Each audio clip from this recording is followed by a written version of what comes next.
Okay, so welcome to live event number 2. Tonight we're going to focus on tips for interviewing, but first I'm going to do a quick walkthrough of assignment 3, interpersonal communication conflict, and assignment 4, where we take a deep dive into friendship through all stages and phases. So assignment number 3 is based on a scene from Erin Brockovich. So I've talked about that a little bit over in the messaging center with you, asked if you've seen it or not.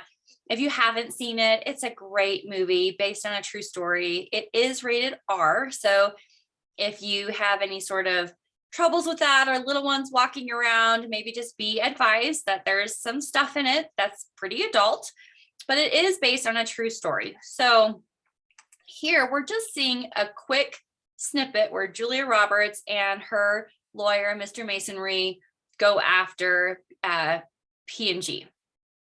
So in the assignment, you're going to be talking about what is the type of conflict that is taking place in the scene. So you need to choose if it is simple, ego, or pseudo conflict. Tell me what that conflict is, and then tell me how or why it's being enacted in the scene. In question number 2, we're looking at power bases. Those are legitimate, expert, reverent, reward, or coercive. You need to pick a power base for each character in the scene and explain what the power base is and how it's being enacted by the characters. And what I really like about studying power is it helps us all understand how we are all functioning at some point or another in our days, in our daily communication from a position of power. And power is the status or the control that you have in your life and the influence you exert on other people. And we do that in various ways. In question number 3, you need to talk about, in your opinion, based on what you've seen in the scene, what is the best conflict management style here? Is it avoidance, accommodation, competition, compromise, or collaboration? And remember, these conflict management styles that you're learning about this week go from a position of low concern for self, low concern from other, up to high concern for self, high concern for the other. So when you're talking about the best conflict management style, make sure, just like all the concepts for this course and your short answer writing, that you are defining what this conflict management style is, what does it mean, and why would you select it based on what you have seen in Erin Brockovich. Then in number 4, you get to anticipate what the outcome would be. And here's where you really want to show your knowledge of what is involved in each conflict management style. So as you read through the text, you'll see different tools, things that happen during these styles. And so you need to apply those tools to what you're anticipating would happen. And then finally, this one is a little bit clunky. And remember, there's a study guide, but question 5 asks you, what are the stages of conflict? So in your textbook, the stages of conflict are talked about as a process. So that is, let me get to my list here. That is looking at the stages of conflicts, moving from the idea of having a source to having frustration awareness. So we have a beginning of the conflict, and now I'm starting to feel really irritated and it's starting to bubble up. When we move into stage 3, it's active conflict, where we are actively going to the mattresses with another person or an entity. Number 4 is conflict resolution. We're coming to a place where we've kind of aired it all out, and now we're saying, okay, what are we going to do to handle this conflict? And then stage 5 is the aftermath, is the conflict has been resolved in some way. If you're doing avoidance, there is no resolution, but there is always aftermath. So we can not handle something and still deal with consequences, or we can handle something in a particular way and have consequences afterward. So that is assignment 3. Are there any questions about that before I continue? Okay, good. So let me go back here to assignment 4. Okay. Now, assignment 4 is really fun. It is a little bit reminiscent of assignment 1 in that you get to think of applications for how you would do things.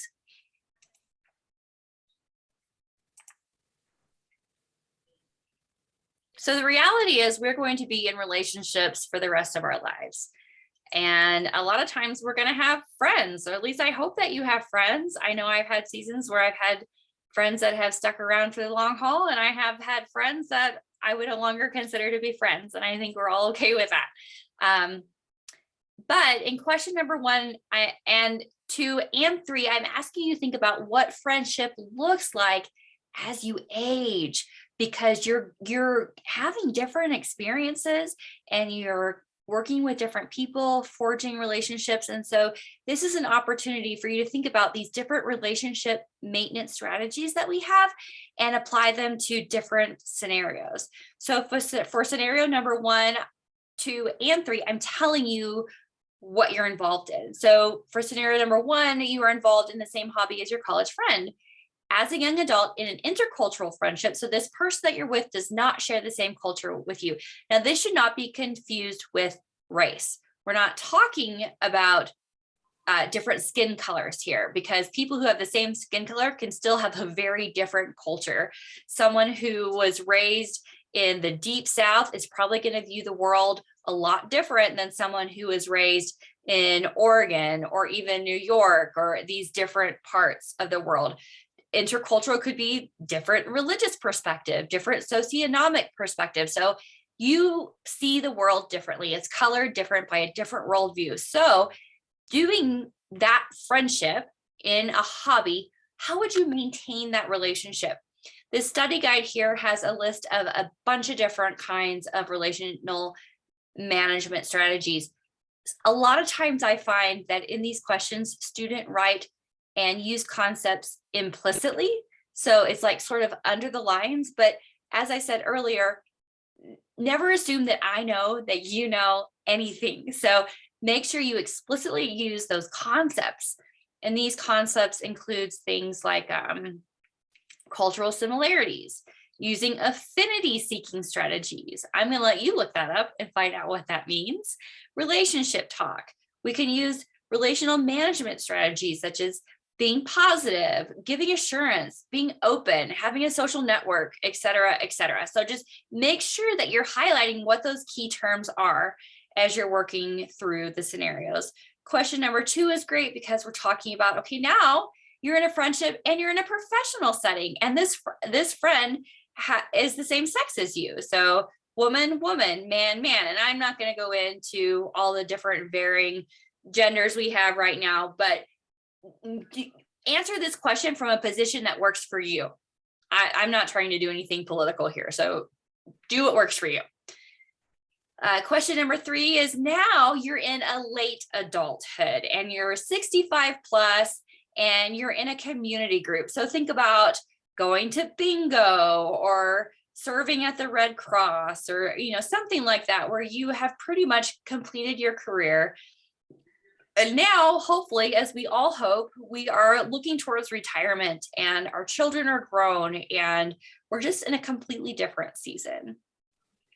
So again, don't forget to click on the study guide right here and get a list of all those concepts. So any questions about that? Okay, great. So that is assignment number 4. And then really quickly, I'm just going to go ahead because I have you here and I have a captive audience. I'm going to show you assignment number 5. Now, this assignment is the biggest assignment that you have. So as soon as you finish assignment 4, you really need to turn your attention to this assignment. This is your opportunity to show off everything that you have learned in this course so far. So for assignment number 5, is you're going to interview someone who has a family. It can be someone in your family, it can be a friend who has a family, but interview them. You're going to use the same set of questions for the person who in a family as you are for a person who goes to work. So this could be a coworker, it could be a friend who works somewhere else, and we're just asking questions about their work. And the purpose of this assignment is for you to tease out the differences between family and personal interpersonal communication and professional workplace interpersonal communication, to see the places where they meet and places where they're very, very different. So you're going to complete these interviews up here It says record. That's a bad word. I want you to write them down. You don't need to submit any videos at all. Like assignment 1, if you feel uncomfortable writing answers for people that you actually know, just make something up. I need to see that you understand the concepts. If you have a favorite TV show, this would honestly be really fun to do from the perspective of someone that you're watching on television. When I was in graduate school, I got to write 3 different papers analyzing the movies The Matrix. And that was really, really fun for me. So if you want to do something like that and you don't have the time to just sit and talk with somebody, do whatever you need to do to make this assignment work. Okay. So then after you get done asking all your questions, you need to write 8 bullet points to help you compare and contrast the interviews. So I'm going to count. Do you have 8? 1, 2, 3, 4, 5, 6, 7, 8. Yes, they have 8. Full credit for that section. And here is where you're developing your outline to compare and contrast what's going on. It's an opportunity for you to take everything you've written and put it into a list form to see, what is really going on here. Then finally, part 2 is analysis. And so when I say here in the second one, it says, based on what you're learning in this course, you're going to give advice to the family member to improve communication, and you get to give advice to the workplace person about how they would improve their communication. Now that based on what you're learning is super important, because here again is where I'm looking for concepts. Give me some concepts. Show off what you've learned. Did you really enjoy learning about being other-oriented? Write about that. Explain what it is and how this person can apply it to their life and their communication. Did you love learning about conflict management styles? Because conflict is probably going to come up. Yes. Okay. Well, let's teach them how to do compromise. How do we do that well? What does that look like? So really show off using concepts. Now let me circle back here to the first one, talking about what are the differences between the overall communication patterns and leadership communication patterns. These are concepts you're going to be learning about in this section of the course material. I'm also going to be posting a video like right at week 7 that explains the different kinds of communication patterns: horizontal, vertical, and I think something like this, circular. Okay. Different textbooks call them different things. So, but it's still the same thing, just a different name. Any questions about assignment number 5? Not yet. Okay, good. We're on a roll. Okay, and then the final assignment is the reflection assignment. And this is just your one opportunity to practice public speaking.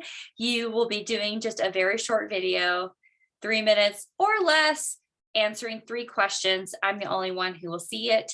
If that creates a lot of stress or anxiety for you, or your video recording equipment is broken or something like that, just let me know. I'm happy to work with you. So what are we waiting for? Let's start talking about interviewing.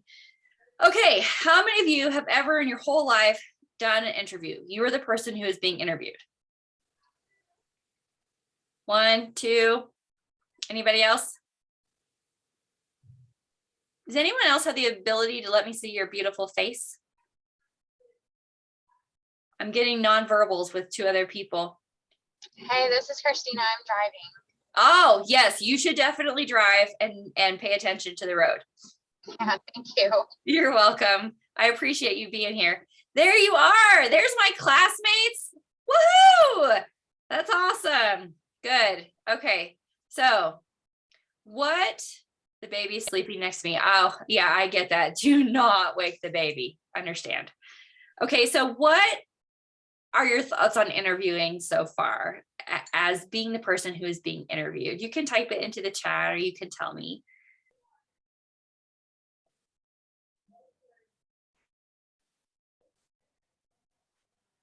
Oh, Linda, you're muted.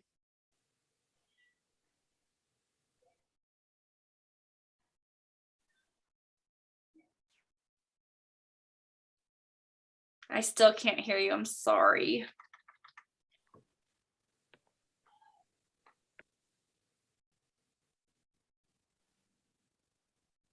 Victoria says, I always get nervous and try not to repeat the words. Okay, Linda, I think it might work. Try again. No, I can't. Okay, stay tuned. Anybody else? My past interviews, I've been pretty confident. It's been jobs I've done in the past that I felt pretty confident in anything they were going to ask me, I was able to answer. Good. And was qualified to know what to ask them because I've been in that career for a while. That's Where great. I'm moving now into a totally different career. For the first time, I'm nervous just at the thought. Are there any similarities at all between your previous career as far as just communicating and being able to get the job done? Well, communicating, yeah, that's, going to be good. Talking with your peers and your bosses, that'll all be the same. But the work is totally different. Okay. Getting nervous talking to people. Yeah.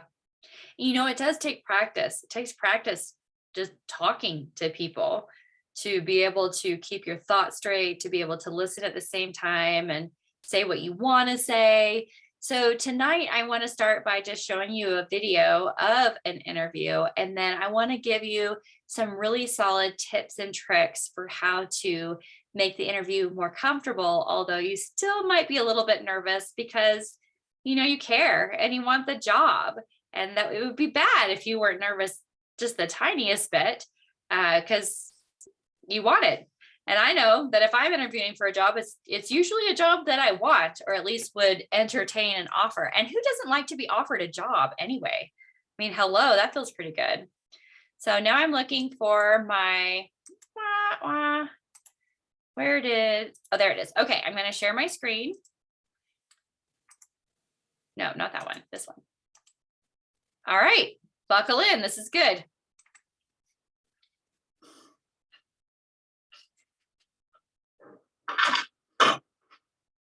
John?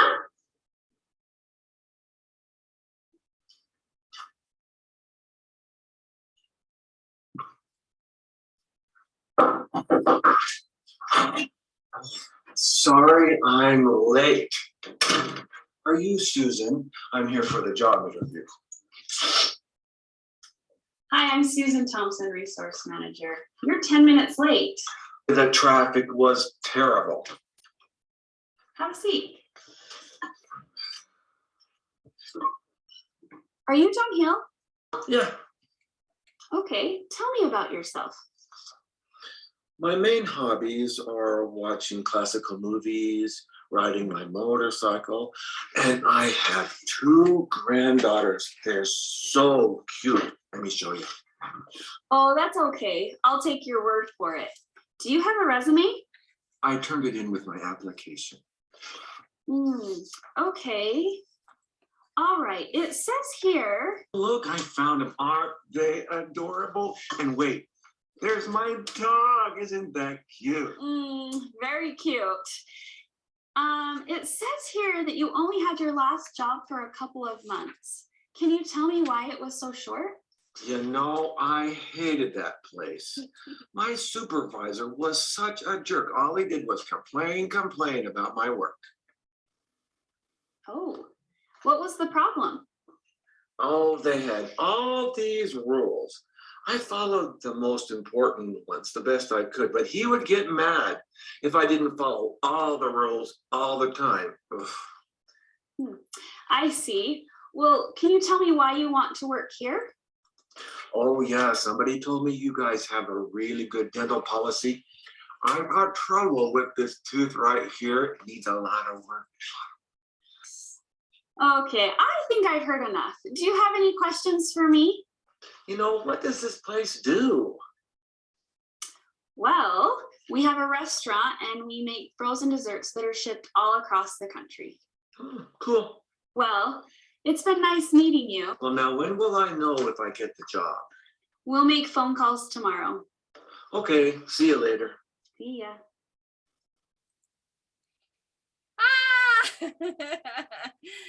Oh, what'd you think? If I get nervous, that's what I do. Talk about my life, my kids.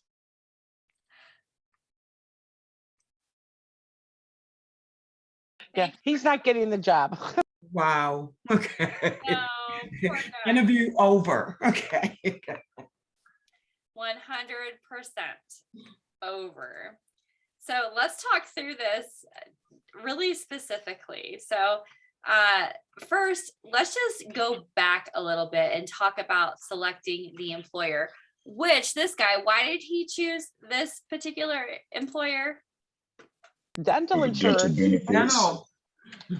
Yeah, dental insurance. Hello. Now, I don't have a problem with dental insurance. It's a very good thing, but I do not think I would tell a prospective employer that that's the reason why I wanted to work there. Yeah. So when we are looking at selecting the employer, there's a couple things we need to do to make sure that it's a good fit, because we don't want to waste our time and we don't want to waste anyone else's time, because especially as Americans, I mean, time is precious. We are a going society. So before the application, it's worthwhile to sit down and take a hard look at yourself. Research you. What are your strengths? What are your weaknesses? What are your experiences? And you do a lot of this as you're writing your resume, but take it even deeper. Think about, what are the things that you want in an employer? What would be your absolute ideal job? What would it have in it? What would it offer? What would you get to do on a day-to-day basis? And have a really solid grounding about the things that you want in an employer, because then when you go and you start researching the position, you're going to be able to weed out positions that are, yeah, I might like doing that, or, well, this could be a good fit, but now I understand there are times when we're just desperate for a job. And so we just bite the bullet. Even if it's not the ideal, it's a starting place. And we're going to start somewhere and we're going to build up, or we're going to take this job while we're continuing to look for something that really fits our niche. But make sure that you are mostly qualified for the position and it's something that you would enjoy. And then after you see, okay, I think I line up with this position, get a better feel for the employer. Look at their reviews on Google or Yelp or wherever it is that you're interviewing. Look at their website, see what you can find out about their company culture as much as possible. As you should know, hopefully by this point, and if you don't, as you get out into the workforce, you will. Am I the type of person who thrives in a large company environment? Can I handle having multiple people above me and this big organizational chart and be satisfied to be in my cubicle doing my job? Or do I need to be in a more team-oriented, smaller atmosphere where I'm getting to interface with people, where I'm up and I'm moving, where I know the name of all the people that I work with? So get a good feeling for who you are, the position, and the employer as you move forward in your interviewing process. Do you have any questions about that? No? Okay, good. So I will share one quick story. When I was 20 something, graduating college, and I was like, okay, I'm ready. I want a job. And it was back in the days when people were finding job ads on Monster. Anybody remember that website? Anybody? Okay, so a job ad came across. It was something that I could definitely do, but it was at a place that sells intimate clothing for women. So I went to my advisor. I'm just this young, very prudent 20-something, and she looks at the job, and then she looks at me, and then she looks at the job, and she's like, do you really think you would feel comfortable working at a place like this? And that was my quick answer. No, I probably shouldn't apply there. And I didn't. So it was good to have someone in a mentoring role step in and be like, okay, I know you want to work. I know you want to go use your degree, but I don't think this is probably the place for you. So let's move on and just talk about the basic types of interviews. If you Google types of interviews, you're going to see like 1,000. And what I've done here is narrow down what I think are the 3 most basic interviews that you're going to go through. They will intersect. So don't think that, oh, what interview am I going for today? And you ask the receptionist, excuse me, is this a behavioral interview? No, don't do that.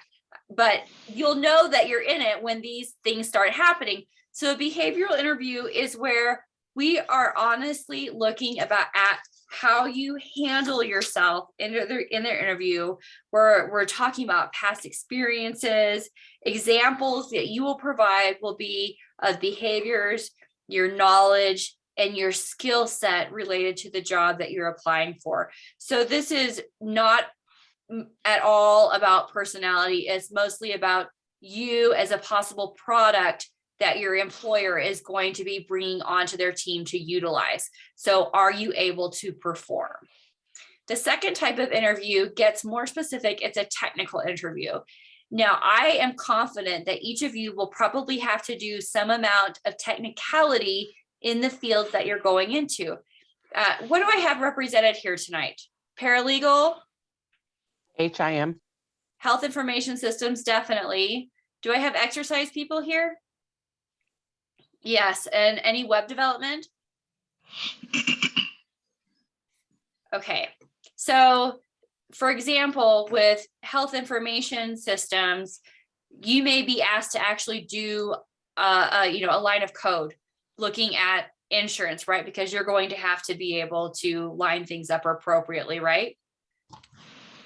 Right, okay, good. And so then paralegal, you might be asked to type out a sample brief. Here's all these information, put it together for me and submit it to the attorney.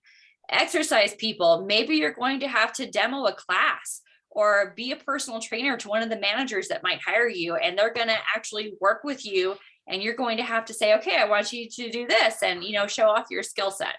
So that's what the technical interview is. Finally, I like to think of the social interview as just like, do you play nice with others? Can you get along with our team? The social interview is likely going to happen at not the office. It will probably be like coffee or lunch or dinner even. Probably like the second or third interview is when we'll start getting into social stuff to see, okay, we like you. We know you have the skill set that will work. We know that you can do this job because you've proven yourself in the technicalities.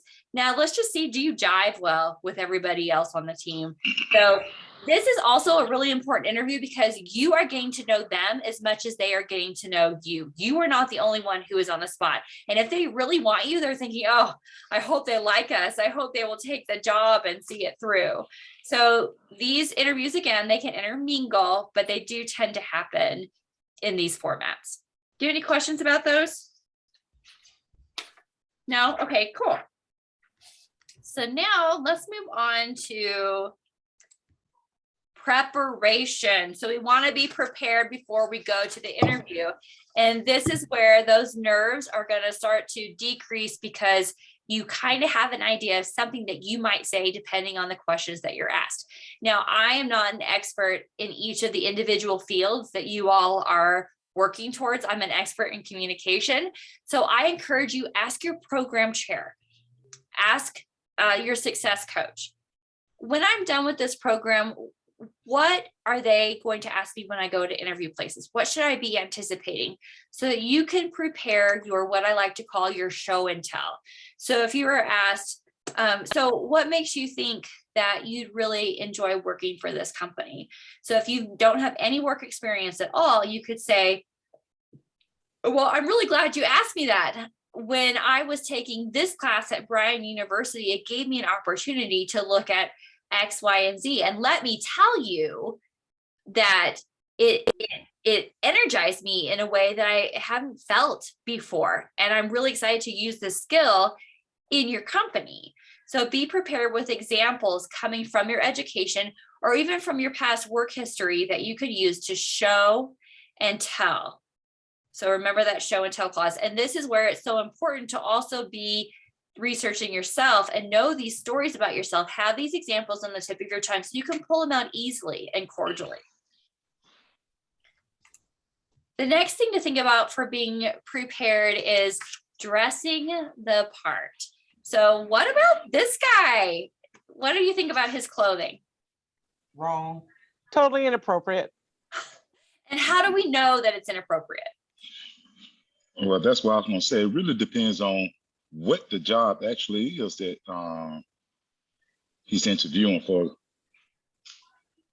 Well, Yes. he doesn't know that, so he should have been dressed up. Yes. He was interviewing for a nightclub, yeah, but no. No. Leather jacket, jeans. Right. So we saw the interviewer and she is wearing business casual. So that probably gives us a pretty good clue as to the fact that he's dressed inappropriately, which again links back to the idea of researching the employer. He should have known how he should have been dressing. When we lived in Arizona, my husband's in tech and he worked for a software development company. And they said, if you ever wear a suit and tie to the office, you can't work here anymore because they were super chill. And so it would have been inappropriate for him to go to the interview dressed to the nines. So he just went in a polo shirt and khakis and he was good to go. Now, exercise science, you're probably not going to dress up to the interview, right? I mean, maybe for the first meet and greet, I don't know that field. What do you think, Jared? I would say at minimum, if I'm not going into the gym to interview, at least casual, polo shirts, slacks, casual loafers, Yeah. and at least on time. Definitely. And, it says a lot just to yourself when you dress in a way that's not your everyday wear to go to the interview. It makes you feel more put together too. So make sure that you're dressing appropriately for the job, whatever it is, make sure you know. And then there's this 30-10 rule. You need to be in the vicinity of the place you're interviewing 30 minutes before your interview. This will help you buy time if there's an accident, if your car won't start, if you're getting out and trying to your battery dies, what are you supposed to do? It gives you some lead time if you're leaving early to try to figure that out or get a ride. The other thing is that he should have done, if the traffic was being awful, he should have called on the way there and said, I'm running a few minutes late. The traffic is terrible. And there's, whatever, there's a wreck and I'm going to be late. Is this okay? Because it's just being courteous and having that other orientation that we talk about in this class. Also the 10-minute. So did you want to say something else, Jared? Well, I can say as far as just that 10-minute, that was just entirely he was pushing it too close regardless of it. Because I would have been at least in the parking lot close to an hour to 45 minutes just to make sure something like that wasn't going to happen. Yes, for sure. And the other thing about getting there early is it gives you time to breathe and collect yourself. You're not rushing from your car to get into the interview and your heart's not racing because you're late. You have time. You've afforded yourself the time. The 10 minutes is you need to be walking into the foyer or the lobby or whatever 10 minutes before your interview is scheduled to start. Be punctual, be there early. If you're going into a place where there's a receptionist, be nice, have a smile on your face, because the receptionist or the administrator, just like we learned in assignment 2 with, I think Dominic is his name, the secretary knows everything. The assistant knows everything. They know everybody. And so you need to make just as much of a good impression on the first person that you see that works there as you do on the person that interviews you, as you do on the person that you pass when you leave that office. So 10 minutes in the lobby. Okay, now let's talk about virtual interviews. Let's talk about telephone interviews and video digital interviews. These are so much more prevalent than they were a couple of years ago because we have really catapulted into a virtual digital world. So first of all, let's talk about the telephone interview. Have any of you done a telephone interview before? Yes, No, I have not. Okay, Mary hasn't. Linda has. Linda, did you have a good experience? I do, but I feel kind of like nervous or that I'm talking too fast because I'm not looking at the person. So I have to prepare myself on like my breathing even, because I feel like maybe I'm breathing too loud or they could hear me. Yes. So I have to talk like, I guess, like softer, prepare myself, answer, the questions that they're asking me. And obviously not like ramble. Yeah. It's easier for me to look at someone and then talk. Even like right here in the video, it's hard just because most of my interviews have been in person. Yeah. Yeah, and getting that nonverbal, that no turn taking when it's okay to talk, when it's not okay to talk, to see people shaking their heads is so helpful. Right. The telephone interview is largely going to happen at the very beginning. A lot of companies are using recruiters now, so they are going to be screening you first on the telephone, either through the recruiter or through HR. So the telephone is a good opportunity for you to be able to listen and take notes if you're a note taker, because no one's actually watching you, and that will help you keep your thoughts collected so you can talk back. So when you're taking notes during a telephone interview, short and sweet, don't try to write every single thing that they're saying. You can draw pictures or symbols, things that make sense to you, so that when they ask you a question, you can say, I'm so glad that you asked me about. Look at your notes. That will also help you pace your breathing. Another thing just about the telephone in general is make sure that you're in a place that's really quiet. Make sure you have a good connection, and that there's not going to be anything interrupting you. So if you have animals like I do, make sure the dog is put away on another level of the house if you can. So if someone rings the doorbell that you didn't know was coming, that can't be heard over the telephone. Then the video digital interview is a lot the same way, except that they can see you. So here, again, we want it to be very, very quiet. Also on a screen, make sure all the other windows and screens that you have pulled up are closed, because you do not need a random YouTube video deciding to play because your mouse moved over it in the middle of your video or digital call. Also, another thing to keep in mind is that they can see you. So like for you all right now, I have all of your pictures at the top of my screen. A little bit ago, you were over here on this side of my screen, but where's the camera? Is my camera all over the place on my screen? No, my camera is straight in front of me.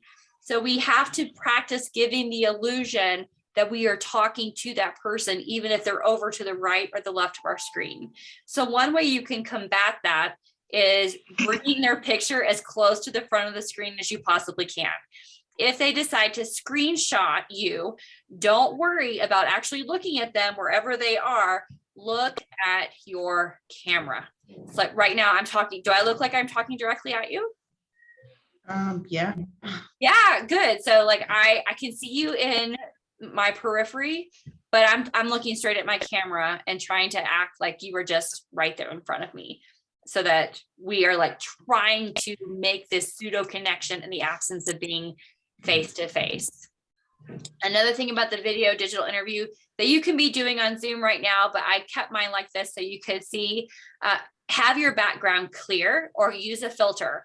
Please don't use palm trees. Like they're really pretty, but the palm trees are distracting, or the bookcase or whatever. Just blur your background so that you are the central focus of whatever it is they're talking about.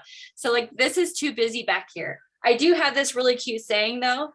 It says, I have flying monkeys and I'm not afraid to use them. So, I mean, I've got boys. So yes, I will chuck a flying monkey at you anytime to get you to behave, but it's too much. So I should turn my computer another way, or I should use a filter if I have access to one. Again, you still have to dress the part. You've seen all the memes about people who are wearing pajamas on the bottom half of their body. Make sure your shirt is presentable. I happen to think you should go ahead and dress all the way anyway, because hello, you'll just feel better. You'll feel more confident and ready to go. Not like you have one foot at home, going to go sit on your couch, and one foot trying to get a job and work somewhere. So do you have any questions about these different kinds of interviews like this different medium? No, not at the moment. Okay, cool. All right, we have just a little bit longer to go, just a few more things to share with you, and then I'll let you get on with your evening. First impressions. Did you know that your first impression takes about 7 seconds to make? Yeah, I mean, Yeah. it is fast, where you are sizing that person up and they are sizing you up. So what can you do to make a great first impression? handshake. All right, now we are in this weird, funky sort of post-pandemic world.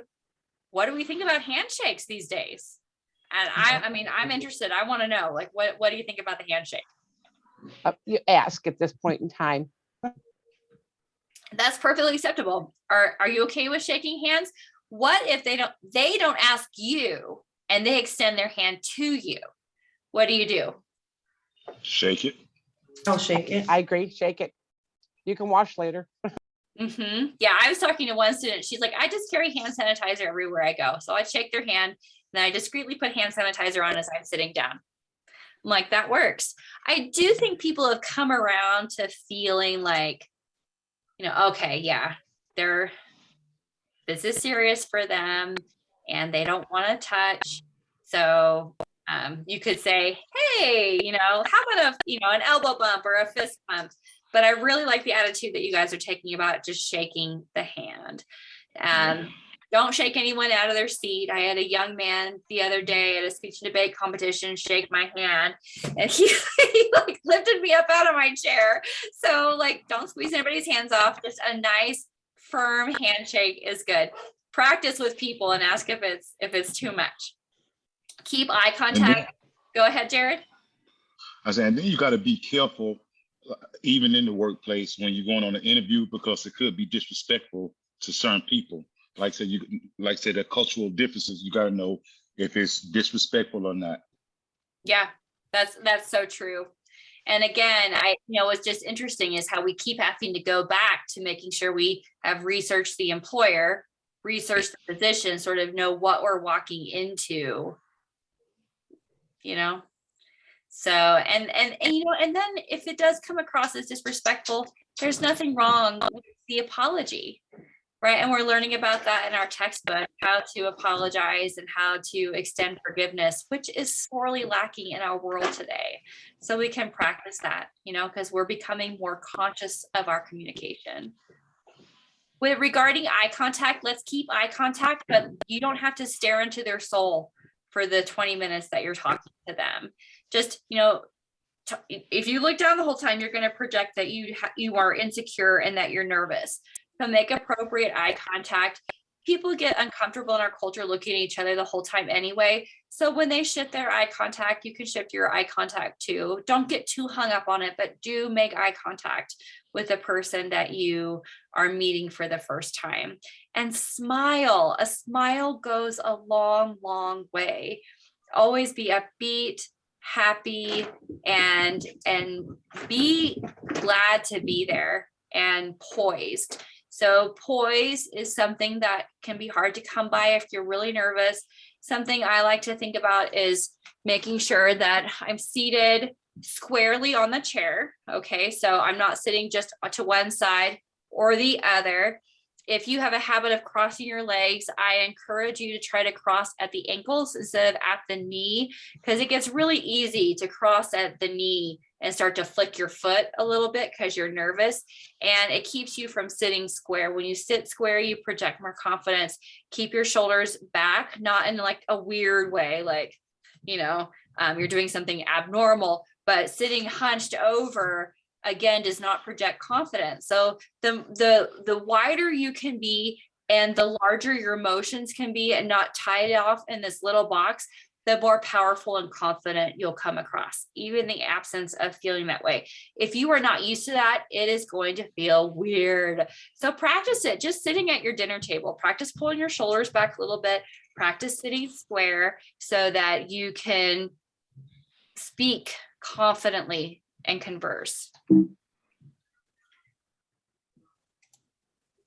During the interview, keep smiling. If you get into the interview and you think, I hate this job, this is not for me, you see that interview through, be positive and be happy to be there. Demonstrate gratefulness and do your very, very best, even if you know right away it's not a good fit for you. And this is why, because people talk. and people network. Okay, this job might not be for you, but the person interviewing you might know someone else that has a job that is right for you and that you would be a good fit for. And people talk, these networks, they can seem very large, but they're actually really small. So just fake it till you make it and be positive. I don't know, did I talk about this yet? Okay, so now continuing forward with during, I'm going to take just about 5 more minutes of your time. We want to respond with questions that use the because response. This is really similar to the idea of show and tell, but they say, tell me what your thoughts are on, now I exercise, so I'm going to use an exercise thing. Tell me what your thoughts are on compound movements. Is that right, Jared? That's a real word, right? Okay. Yes, ma'am. I am so glad that you asked me about compound movements because I've recently started experimenting with them more so myself.